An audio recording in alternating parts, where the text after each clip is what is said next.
Pada kesempatan kali ini kita akan mempelajari bab 1, manusia, tempat dan lingkungan. Bicara tentang tempat, maka ada pertanyaan, apa sih yang dimaksud dengan ruang? Pada pertemuan kali ini kita akan membahas ruang dan interaksi antar ruang. Apa yang ada di dalam benak kita ketika kita berbicara tentang ruang? Mungkin dalam pikiran kita terlintas gambaran ruang kelas. Kemudian ada juga yang berpikir ruangan-ruangan yang ada di dalam rumah. Nah, apa yang dimaksud dengan ruang? Menurut Undang-Undang Nomor 26 Tahun 2017, ruang adalah wadah yang meliputi ruang darat, ruang laut, ruang udara sebagai tempat manusia dan makhluk hidup memelihara kelangsungan hidupnya dan melakukan kegiatan. Jadi ruang itu meliputi ruang darat, kemudian ada ruang laut, ruang udara, bahkan ruang yang ada di dalam bumi. Ini sesuai dengan pengertian Undang-Undang Nomor 26 Tahun 2017. Ada definisi lain tentang ruang. Ruang adalah tempat di permukaan bumi, baik sebagian atau keseluruhan, tempat makhluk hidup tinggal atau melakukan aktivitas untuk memelihara kelangsungan hidupnya. Dan setiap ruang di muka bumi ini mempunyai ciri khas masing-masing. Jadi berbeda antara yang satu dengan yang lainnya, karakteristiknya berbeda. Dari perbedaan karakteristik inilah nanti akan menimbulkan adanya interaksi antar ruang. Selanjutnya, pengertian interaksi antar ruang. Menurut Bintarto, interaksi adalah proses yang sifatnya timbal balik dan punya pengaruh terhadap tingkah laku, baik itu kontak langsung ataupun tidak langsung. Interaksi antar ruang adalah cara mengelola ruang berdasarkan potensi, juga permasalahan dan keterkaitan antar ruang. Ya, jadi interaksi antar ruang ini juga bisa berupa pergerakan orang, barang, dan informasi dari daerah asal menuju daerah tujuan. Anak-anak semuanya, kita lanjut pada interaksi antar ruang. Coba perhatikan gambar berikut ini. Ya, pada tayangan ini kita melihat ada ruang darat dan ruang laut yang melakukan interaksi, atau bisa dikatakan ada hubungan timbal balik di situ.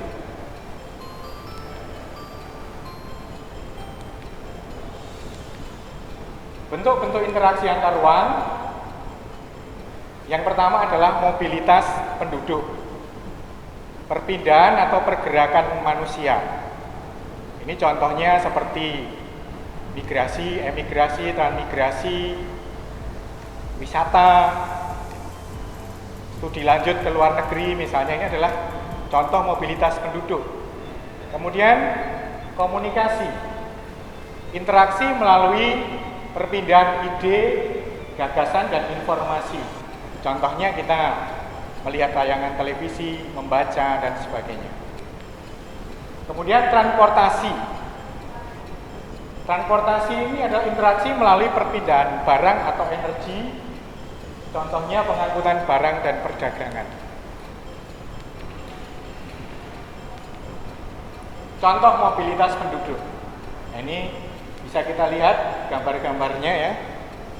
Dari contoh mobilitas penduduk di sini bisa kita lihat ada pergerakan orang ya, di sini ada pergerakan orang.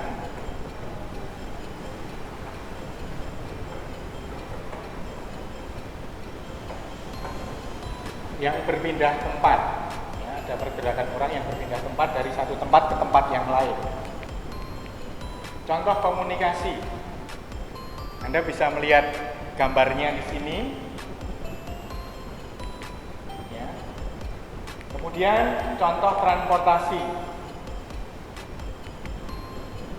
Sering kita melihat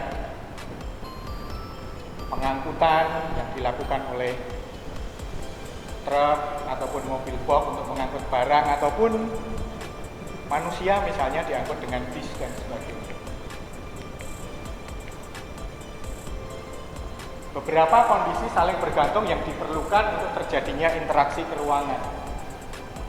Yang pertama adalah saling melengkapi atau complementarity.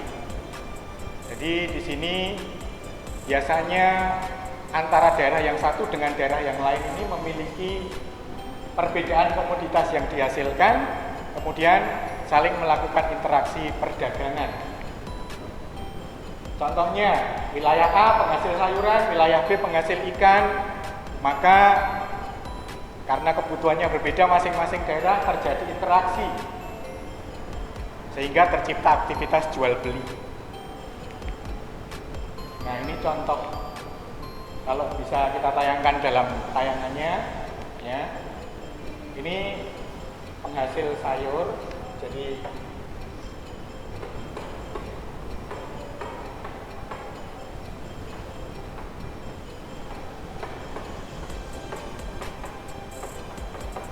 sini penghasil ikan.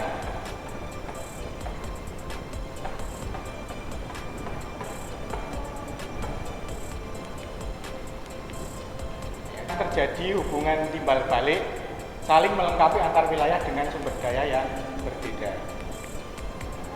Kemudian kesempatan antara atau interviewing opportunity. Ya.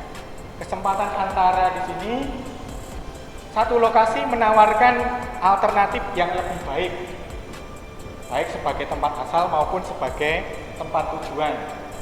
Contohnya di sini. Wilayah Bandung biasanya kalau membeli ikan di Surabaya, tapi ternyata ada daerah penghasil ikan yang lebih dekat dari Bandung yaitu Indramayu. Maka Bandung akan mengambil ikan dari daerah Indramayu. Ini adalah contoh dari kesempatan antara. Nah, ini skemanya kalau boleh kita lihat bahwa di sini Bandung jaraknya dengan Indramayu 100 kilo, sedangkan Bandung Surabaya 400 kilo, maka Bandung akan beralih mengambil ikan dari daerah yang lebih dekat. Ini adalah yang dinamakan dengan kesempatan antara. Kemudian yang terakhir pada pertemuan kali ini adalah kemudahan transfer atau transfer ability atau keadaan dapat dipindahkan. Di sini biasanya jangan sampai biaya yang dikeluarkan itu ya, lebih rendah dibandingkan dengan keuntungan yang didapat. Maka dari itu dibutuhkan adanya infrastruktur yang mendukung adanya transferability di sini.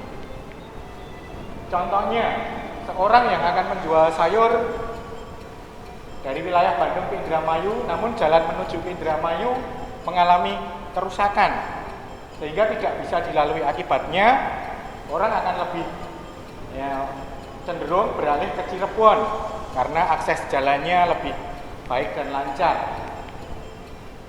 Nah, ini bisa kita contohkan di sini. Ya.